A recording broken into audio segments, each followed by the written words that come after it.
একদম কলেজার ভাই বন্ধুরা, আশা করি সবাই ভালো আছেন। আপনাদের মাঝে আরেকটি নতুন ভিডিও নিয়ে আসলাম। এই ভিডিওটা হচ্ছে কাঁঠালের জুস, যেটা আমরা তো লাড়া দেখাই। কাঁঠালের দুধ কেমন করতে, কোনোদিন দুধ করে খেয়েছেন? একবার খেয়ে নেন দুধ করে।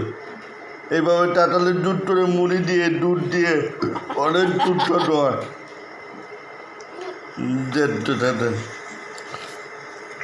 যেতেন। আমি তো অবাক হয়ে গেলাম যে এইভাবে ঘরে বসে জুস বানাইতে।